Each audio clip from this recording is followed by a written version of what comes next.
ragged the crap out of it, blew it up. I'm Nick, I'm 27, I live in central Bedfordshire. I've been in the scene now for about 12 years or so. Started off on motorbikes, used to go to all the car meets and everything else as you do. And then yeah, that turned into cars and it just spiralled out of control from there really. I passed my car test at the age of, I think it was either just after 21st or just before my 21st. I was on motorbikes before that. I had no interest until I could afford a car that was as fast as a motorbike really. I had no interest in getting one really, you know. I could insure the bikes for a lot less. I could go a lot faster on them and yeah, you know, as a petrol head, speed's an important thing. The first bike I had was a 1993 Honda NSR. It got laughed at a lot because it was a bit ratty looking. It had 19 owners in 19 years. It was two-stroke, you could just throw it around, you just go. It was amazing. When we got it, it was a bit rough. We stripped it down, did what we could with it, cleaned it up, got it running nice. Yeah, I eventually blew that up. Yeah, it was really, the parts were ridiculous to find. Honda laughed at me. They said, look, you can try, but yeah, we haven't sold one of them or even stocked one of them in about 10 years. So I was like, okay.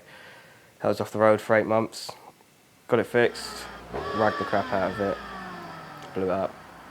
So yeah, that got sold, and I just changed my jobs at that time, so I needed a van. So I thought, how can I compromise? So I thought I'd get a Mark IV Astra van. And that's when the car life kicked off really, properly. Spent probably, I don't know, 1,500 quid or so modding it. Yeah, that lasted a few months, I think. Had a brake failure coming down a hill. I just swerved off the road, threw a telephone pole into a ditch and hit the tree. And that was the end of that van. Obviously insurance just paid out. I used that money to then buy my Candy Apple Red Mark IV Astra van, which a lot of people used to know me for because it was very different. It hasn't been on the road for 4 years because I've been building up my the MX-5s, which is sort of taken over my life. But yeah, it's the red van got a lot of sort of attention, a lot of popularity. It was the first time I ever had clubs approach me going, look, we've saved a space on our stand for you. But yeah, that was my main ticket sort of in there to get out there and sort of be a bit known in the scene. And that was when I started up my club, which is obviously Fuel Collective. It got so much bigger than I ever intended it to, a lot quicker than I ever intended it to. So it was kind of a, oh shit, what do you do? Like, you suddenly got 6,200 people trying to interact together, and it's like, okay, so now we've got to really focus on it. We've got to a point now where like councils are inviting us to their events. It was one of those things where it sort of took everything that I had out of it to get it there, but you know, it got there and it's big now. So it's kind of, without the van, I don't think I'd have got to a stage where I was in a position to get to where I am now with it all. So it's kind of a big milestone in it all. That's why I say it's been sat for 4 years and I've still not sold it, because that's where it all began in terms of four-wheel car life. And I'm the sort of person where if I see someone at Tesco's with a nice car, I'm going to go and talk to them. I mean, they're more than welcome to tell me to piss off, but you know, it's an interest for me. It's almost addictive. Like the more I talk to people, I might get inspiration for something for my build, or you know, they might just randomly mention, oh, I've just come from a certain thing, or I'm on to go to an event, and it's like I could end up with a good day out. You know, I just love talking about it all.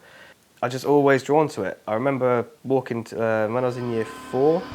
I used to walk past an old MR2. I think it was a Rev 3. Like, it had big shiny twin tips and the wing on the back and that, but it was relatively stock. And I just remember looking at it and I'm just being like, why can't my dad drive cars like that? Do you know what I mean? Like, why can't I have that outside my house? You know, I mean, we weren't a rich family, we weren't even well-off family, like. So it was like, we had like Fiat Maria Weekenders and Laguna Estates and stuff, you know what I mean? And it's nothing cool. And then obviously, you know, games consoles started coming out and getting better, and you know, they had the PSX and the PS1 and the PS2, and games like Need for Speed and Juiced and that start coming out, and I'm just like, yes, this is a bit of me. I've never been a gamer, but I could sit and play them games as a kid for years. So I'm sort of subconsciously living out my Need for Speed Underground thing, childhood, but without meaning to. So yes, it's one of those. I think it's just in my blood. I really do.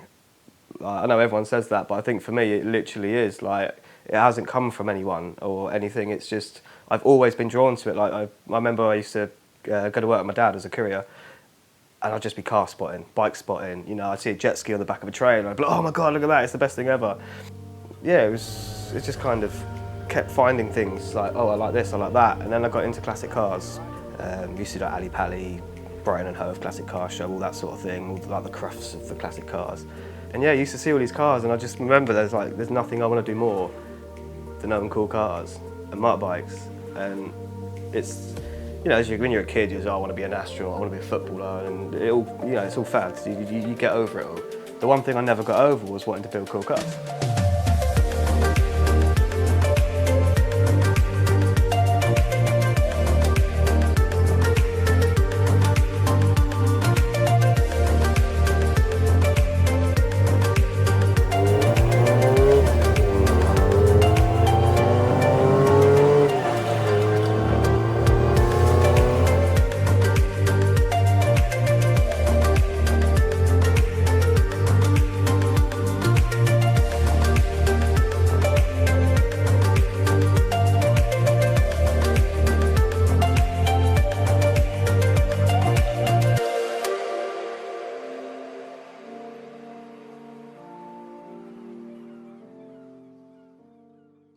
The Mazda story, well, this starts off with me wanting the MR2 that I used to walk past as a kid. I never wanted an MX-5, I used to look at them and be like, ah, that's terrible, it's an old woman's car, you know, this, that and the other. Some crazy cat lady probably driving down the road with a boot full of cats. And yeah, I was just saving up for an MR2, 2-litre turbo GT T-bar, you know, it's 250 brake stock. It's a cool little car, it's fun, it looks good, it's highly modifiable. And obviously I met guys at the time who push these cars to 800,000 brake. You know, they're savage. So I was like, right, I'm getting one now. You know, I'm old enough. I can insure it. I can do this. I can do that. I know little bits about working on it all, so I can save myself some time and effort building it. Like, I'm not paying other people and things. I got £500 saved up in literally about a week or so, which for me was a lot of money at the time. You know, like I wasn't on the best wage. I was busting my back at a hard job, and yeah, I was like, right, I only need another £700. Bloke at work, oh, my mate's selling an MX-5. Do you want it? No, not at all. Horrible cars, terrible. This went on for a good day or so. He's like, oh, look, he said you can have it for 500 quid. Like, we'll go test drive it. I was like, do you know what, we'll test drive it. Then I say, right, you can leave me alone now. I've tried it, no, don't want it. It was only 1.6, poverty spec, like base model thing. 13-month ticket on it, 500 quid. We took it for a test drive. It accidentally drifted a couple of times. And I was just like, hey, that's kind of fun. 500 quid. Yeah, why not? I'm going to crash it after a couple of weeks anyway, so who cares? You know, I'm going to think I'm Ken Block and end up with it in a ditch and getting scrapped. About 8 months later, it was still running. I hadn't crashed it into anything. I really enjoyed it. As much as I hated to admit it, I brought some cheap eBay coilovers, you know, 180 quid for a set, banged them on there, slammed it to the ground. It was rusted as anything anyway, so I didn't care about dragging it along humps and stuff. And yeah, I actually kind of fell in love with it a little bit, which is really sad because it was terrible. But yeah, and then we just, that's when I met my missus. I actually hated it, just didn't like it at all, until I took her to Mexico in it. So we decided we were going to do a 1.8 swap until we saw how bad the rust was, and was like, if we swap the 1.8 into this, we're then going to have to reshell it anyway. So we might as well just go and buy a 1.8. So I said to my missus, I was like, look, if you want to build a car together, now's the perfect chance. I've got to get another one, and I'm going to either way. I said, but I found a really nice one, it's 1,200 quid. I said, we can go half seat, £600, build it together, sort of like couples goals, if you like. Having a missus with the same interests as well, who's as into it as you are, is actually really good. A lot of people moan, oh, I wanted to do this, my missus wouldn't let me, oh, my missus would go mad. It's like, if I don't do it, my missus goes mad.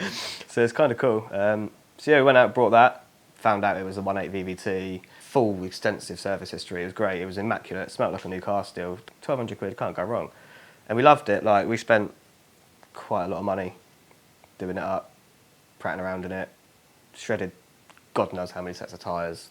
That's definitely where streeto came about, was the MX-5, and I think it's the same for a lot of people. They're such underrated cars, and I'm the same, I'm guilty. I used to think they were terrible. I used to laugh at them, and so I'm on my third one. The 1.8 before we started building it, that got written off while I was waiting to pull into a petrol station, just 50 mile an hour, straight into the back, bent my car, you know. It's not gonna, yeah, that was it, gone. Brought another car. Same as what we had before, just a stock 1.8 VVT, put all the parts that we'd already got from the other one onto that one, and then carried on the build to what it is now. So we've had that one, I think, a year and a half, 2 years, that one. Done 40,000 miles in that time. So yeah, it's no trailer queen, it's no garage queen, it gets sent and it gets driven hard, and it gets dailied, and you know it's properly enjoyed as they should be. It's a 2003 Mazda MX-5, 1.8 VVT with a M45 supercharger strapped to it with a 17% reduced pulley, so it's spooling up quicker, producing more boost. Started off doing a suspension, just coilovers, drop links, bits and pieces like that. Nothing too extensive just yet. Then we put a big brake kit on it from the SVTs, braided brake lines, etc. Refurbed all the calipers and stuff, new pads and discs. Then yeah, we ended up bolting a supercharger on it with the RX-8 injectors, ME22 1 ECU, front mount intercooler, 17% reduced pulley, etc. All custom paint, wide body, rotary wheels, you know, the usual ASBO, max power style stuff. I don't want a happy medium. I want something that I get in and puts a smile on my face before I start it up, and keeps that smile on until I turn it off. So yeah, to me, it's all about the modifications. You can tell a lot about people by what they do to their car and how they do it. I put a lot of money, and so did she, into that car because, well, you know, to a lot of people it'd be like, oh, it's pocket money, but you know, we're not rich.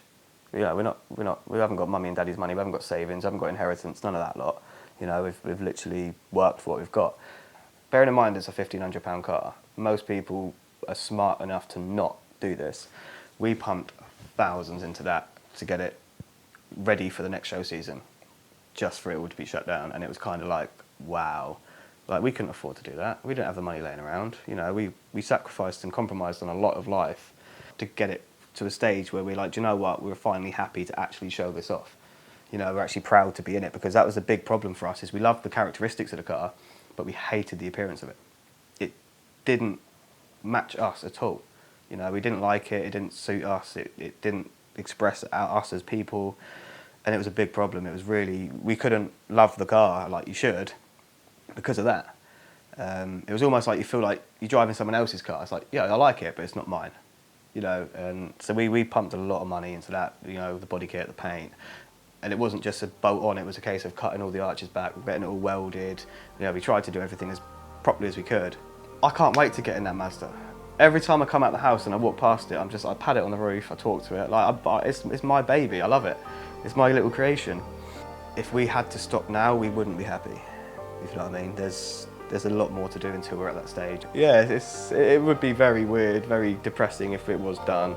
But honestly, I don't know if we'd sell it to buy the next project, or if we'd maybe just continue using it, or even just store it for a while we do another one. You know, people's circumstances change, people's minds change. You know, we could decide, actually, we could find something we never even knew about, or we didn't know we could be able to afford, or you know, we could both fall into good jobs and be like, hang on a minute, now we could buy a couple of RX-7s or something silly like that, do you know what I mean? So, it's all a mystery, which is good.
riding along with Big Gay Wing Express. Enjoy your journey, see you next time.